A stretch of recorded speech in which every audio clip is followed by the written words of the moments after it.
Hello students, in my previous lecture आपको मैंने बताया था सेट्स के बारे में और सेट्स को कैसे लिखा जाता है, कैसे रिप्रेजेंट किया जाता है। दो फॉर्म्स थी, एक थी आपकी रोस्टर फॉर्म, दूसरी थी आपकी टेबुलर फॉर्म। आज हम कुछ और सेट्स के बारे में बात करेंगे। सबसे पहले हम बात करेंगे एम्प्टी सेट। एम्प्टी सेट क्या होता है? अ set which does not contain any element is called the empty set. और द एम्प्टी सेट को नल सेट भी कहा जाता है और वॉइड सेट भी कहा जाता है, जिसमें कोई भी एलिमेंट नहीं होता है उसको क्या कहा जाता है? Empty set. और इसको हम किससे डिनोट करते हैं? फाई से, या फिर हम करली ब्रैकेट और उसको ओपन करते हैं, करली ब्रैकेट लिखते हैं और उसमें कोई भी एलिमेंट नहीं लिखेंगे। अगर ऐसे लिखा जाता है that means it is an empty set. और इसको किससे डिनोट किया जाता है? फाई से। ऐसे सेट्स जिसमें कोई भी एलिमेंट नहीं आता है उन्हें कहा जाता है empty set. For example, a number of girls in a boys school. ठीक है, तो ये क्या होगा? आपका एम्प्टी सेट होगा। और इसको कैसे लिखा जाएगा? करली ब्रैकेट और खाली, या फिर डायरेक्टली आप क्या लिखेंगे? फाई। ठीक है। सेकंड, मैंने जो एग्जांपल लिया है, even prime number greater than 2। Even prime number तो एक ही है, 2। ग्रेटर देन 2 तो हो ही नहीं सकता prime number, even prime number.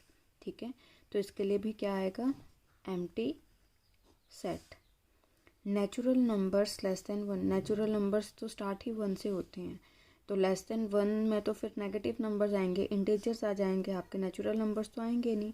तो उसको कैसे लिखा जाएगा? करली ब्रैकेट या फिर फाई। ठीक है। एम्प्टी सेट क्या होता है? अ set which does not contain any element is called the empty set. और एम्प्टी सेट में बोलूँ, नल सेट बोलूँ, वॉइड सेट बोलूँ, मतलब इनका सेम ही होगा। और इसको किससे डिनोट करते हैं? फाई से डिनोट करते हैं, या फिर करली ब्रैकेट में कुछ भी नहीं लिखेंगे। करली ब्रैकेट और उसके बीच में कुछ भी नहीं लिखेंगे। जैसे आप रोस्टर फॉर्म में रिजल्ट्स लिखते थे, इसमें कुछ भी नहीं आएगा। That is your empty set. अब हम बात करेंगे फाइनाइट एंड इनफाइनाइट सेट्स की। Finite set, a set which is empty और consists of a definite number of elements is called finite, otherwise the set is called infinite. जिन्हें हम count कर सकते हैं वो होंगे हमारे फाइनाइट सेट्स, जिन्हें हम काउंट नहीं कर सकते हैं वो होंगे हमारे इनफाइनाइट सेट्स। ठीक है। Finite set, a set which is empty और consist of a definite number of elements is called finite, otherwise the set is called infinite. For example, जैसे number of days of the week. आपको पता है एक week में कितने दिन होते हैं? 7 दिन होते हैं। काउंट कर सकते हैं आप, Sunday, Monday, Tuesday, Wednesday, etcetera. ठीक है। दूसरा है फाइनाइट सेट का example, solutions of the equation X square minus 16 equal to 0। X square minus 16 equal to 0। इसके सॉल्यूशंस भी आपके पास क्या आएंगे? +4 एंड -4। काउंट कर सकते हैं आप, लिमिटेड हैं वो भी। ठीक है, तो ये क्या हैं आपके एग्जांपल्स दोनों? ये हैं हमारे फाइनाइट सेट्स। ठीक है। अच्छा, अब हम बात करेंगे कुछ इनफाइनाइट सेट्स के एग्जांपल्स की। फर्स्ट है आपका set of points on a line. अब देखिए, जैसे मैंने ये एक लाइन खींची, ठीक है, इसमें हम कितने भी पॉइंट्स ले सकते हैं। ठीक है, इन्हें हम काउंट नहीं कर सकते हैं, बहुत सारे पॉइंट्स होंगे इसमें एक लाइन में। ठीक है, तो it is an infinite set. men living presently in different parts of the world। कितने men रह रहे हैं वर्ल्ड में? ये भी क्या है? इनफाइनाइट। तो ये कुछ एग्जांपल्स हैं आपके फाइनाइट और इनफाइनाइट सेट्स के। फाइनाइट सेट जिन्हें आप काउंट कर सकते हैं, और इनफाइनाइट जिन्हें आप काउंट नहीं कर सकते हैं। एम्प्टी सेट भी आपका फाइनाइट सेट के अंडर आता है। अब जैसे कुछ में एक और चीज़ कि नंबर ऑफ़ एलिमेंट्स कैसे लिखा जाता है।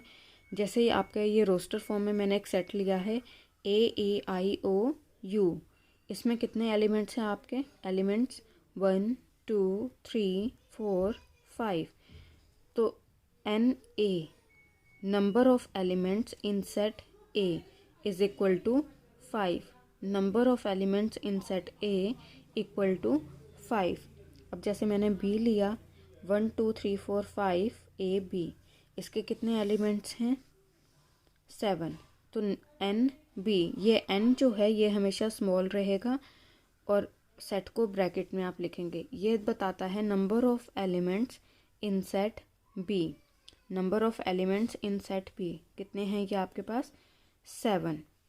इनफाइनाइट में देखिए ऑल द नेचुरल नंबर्स 1 से स्टार्ट होते हैं। स्टार्टिंग तो हमें पता है, ठीक है, लेकिन ये तो बहुत सारे हैं। तो आप क्या करेंगे, कुछ स्टार्टिंग के नेचुरल नंबर्स लिखेंगे और आगे डैश डैश डैश लगा देंगे। That is infinite. इनफाइनाइट लिखने का ये एक तरीका है कि ये कैसे लिखा जाता है। इनफाइनाइट 1 2 3 4 5 और डैश डैश डैश, ठीक है। NA नंबर ऑफ़ एलिमेंट्स, अगर आपसे पूछा जाए कि इस सेट में कितने हैं तो आप कैसे लिखेंगे? NA जो भी सेट दिया होगा, अगर C सेट दिया है तो NC, ठीक है। अच्छा, अब बात करते हैं इक्वल सेट्स की। 2 sets A and B are said to be equal if they have exactly the same elements, और हम तब लिखेंगे A is equal to B। 2 sets को हम इक्वल सेट्स कब बोलेंगे? जब उनके एलिमेंट्स सेम होंगे, एग्जैक्टली सेम होंगे। जो A के एलिमेंट्स होंगे वो ही B के एलिमेंट्स होंगे। नंबर ऑफ़ एलिमेंट्स तो होने ही चाहिए सेम, ठीक है। जैसे अगर A में आपके पास 4 एलिमेंट्स हैं तो B में भी आपके कितने होने चाहिए? 4 होने चाहिए, ठीक है। और आगे पीछे हो सकते हैं बट होने वही एलिमेंट्स चाहिए। जैसे फॉर एग्ज़ाम्पल A है आपके पास AEIOU, ठीक है। B के एलिमेंट्स हैं EOIAU। इसमें नंबर ऑफ़ एलिमेंट्स कितने हैं? 5। यहाँ पर भी नंबर ऑफ़ एलिमेंट्स कितने हैं? 5। A इसमें है, इसमें भी A है, इसमें E है, इसमें भी E है, O इसमें है, इसमें भी है, I U यानी जो A के एलिमेंट्स हैं वो सारे के सारे B के भी एलिमेंट्स हैं, ठीक है। तो हम कहेंगे कि A is equal to B। क्यों equal? Because all the elements of A are also the elements of B। ये होते हैं हमारे इक्वल सेट्स, मतलब जो A के एलिमेंट्स होंगे वही हमारे B के भी एलिमेंट्स होंगे। अब देखिए एक्सरसाइज में जो क्वेश्चंस हैं आपके पास 11.2, इसमें आपका पास फर्स्ट क्वेश्चन है। ये हैं कुछ एग्जांपल्स नल सेट के।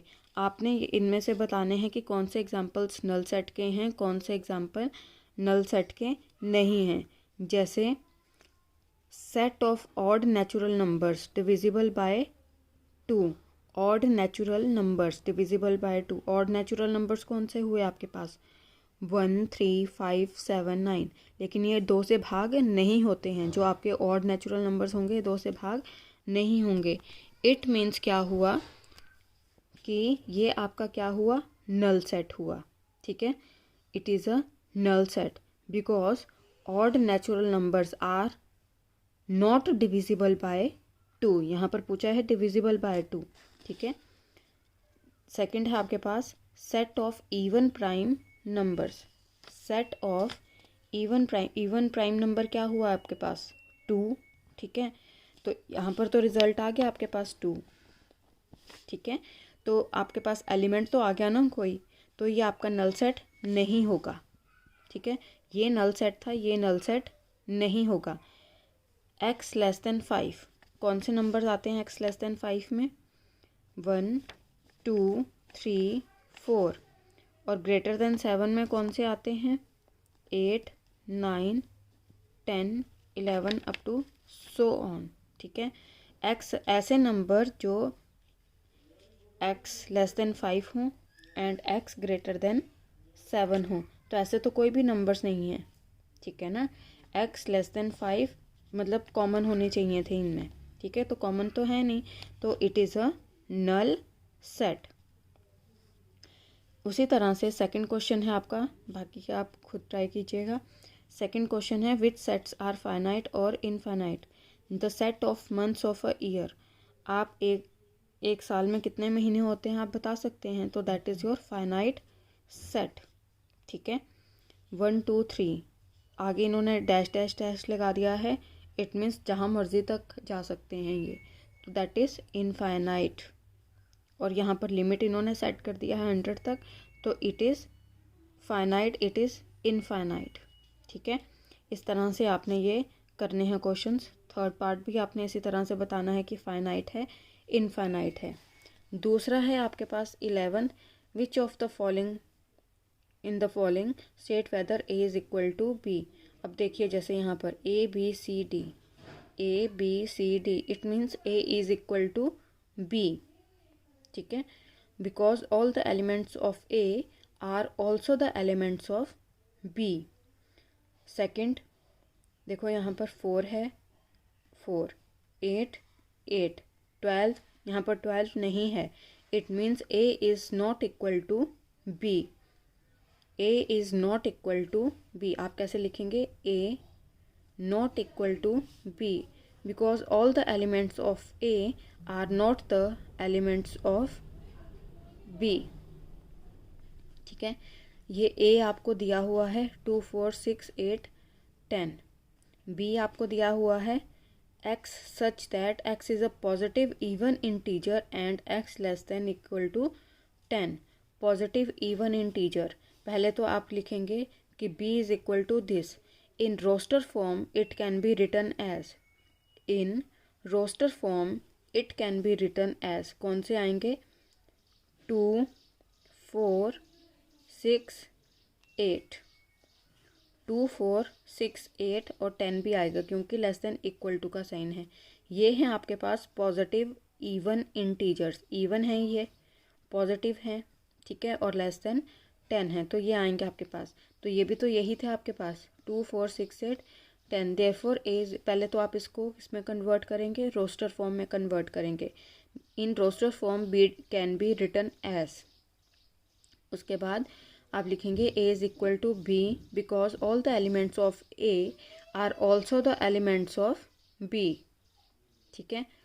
अब यहाँ पर देखिए फोर्थ पार्ट में x such that x is a multiple of 10, multiple of 10 क्या हुआ यहाँ पर, 10 20 30, पहले आप लिखेंगे in roster form it can be written as, ठीक है।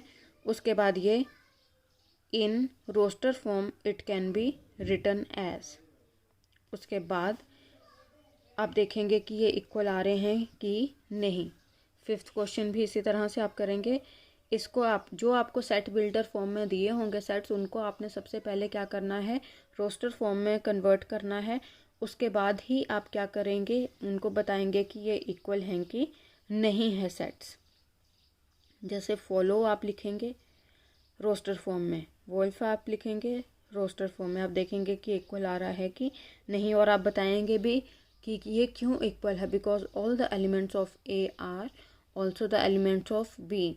ए अगर नॉट इक्वल है तो all the elements of A are not the elements of B. इसी तरह से सिक्स्थ क्वेश्चन भी आप अटेम्प्ट करेंगे। सिक्स्थ क्वेश्चन में आपके पास क्या है, यहाँ पर आप देखेंगे कि आपके कौन कौन से एलिमेंट्स इक्वल आ रहे हैं, कौन कौन से सेट्स इक्वल आ रहे हैं। देखिए जैसे 1 -1, तो एक तो ई हो गया आपका जी के इक्वल, ठीक है। बी के एलिमेंट्स हैं 1 2 3 4, 1 2 3 4, बी किसके इक्वल आ गया, डी के इक्वल, ठीक है। इसी तरह से आपने चेक करने, जो जो इक्वल होंगे वो आपने लिखने हैं और बताना है कि ये इक्वल सेट्स हैं कि नहीं है, इक्वल हैं तो क्यों हैं, नहीं हैं तो क्यों नहीं है, ठीक है। ये आपने करना है। आज हमने बात की फाइनाइट सेट्स, इनफाइनाइट सेट्स और नंबर ऑफ एलिमेंट्स को कैसे लिखा जाता है, इक्वल सेट्स के बारे में, एम्प्टी सेट्स के बारे में। आपने ये क्वेश्चंस अटेम्प्ट करने हैं एक्सरसाइज 1.2। ये सारे क्वेश्चंस उसी पर ही बेस्ड हैं। Thank you.